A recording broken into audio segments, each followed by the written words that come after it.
পাপ বাপেরও সারে না, এখন কথা আছে না, এই কথাটাই কলম এখন সত্য। তবে পাপ করার আগে অবশ্যই ভাইবে চিন্তা পাপ করা উচিত। যাই হোক, কবি একখান কথা কইছিল না, যেখানে দেখিবে চাই কুড়িয়া দেখো তাই, পাইলেও পাইতে পারো অমূল্য রতন। সালামু আলাইকুম আমার কলিজার আফারা ভাইয়ারা, হগল্লি কেমন আছেন?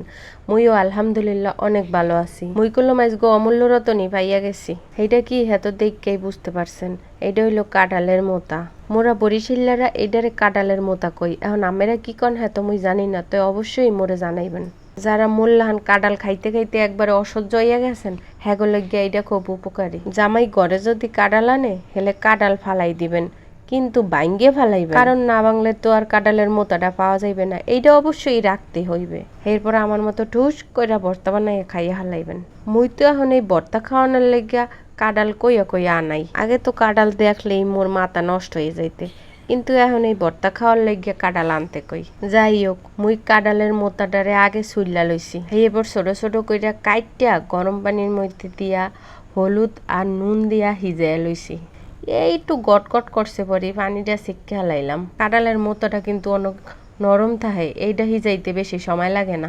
এরপর একটু কাঁচা জিরা আর পেঁয়াজ বাইটটা লইছি, লগে হেই কাঁঠাল সিদ্ধ। বাটাবাটির কাম শেষ, আহেন এবার রান্দারান্দির কাম শুরু করি। কড়াইয়ের মধ্যে তেল দিয়া এরপর দিয়ে দিছি পেঁয়াজ আর শুকনা মরিচ। একটু ভাজা ভাজা হইছে পরে সরাইয়া এরপর দিয়া দিলাম হেই বাটা জিরাটা মুই আবার একটু ভালো কইরা ভাজা দিয়ে লইছি। বাইরে ভাই, জিরা বাজার কি যে ফাইন একখান গেরান বাইরেছে। আদা বাটা, রসুন বাটা আর পেঁয়াজ বাটা, লবণ, হলদির গুঁড়া, মরিচের গুঁড়া আর একটুখানি পানি দিয়া কষায় লইছি।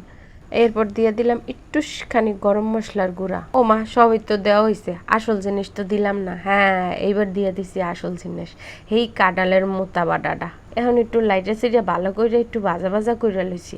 ভাজা ভাজা করে আবার একটু দিয়ে দিলাম টালা জিরার গুঁড়া।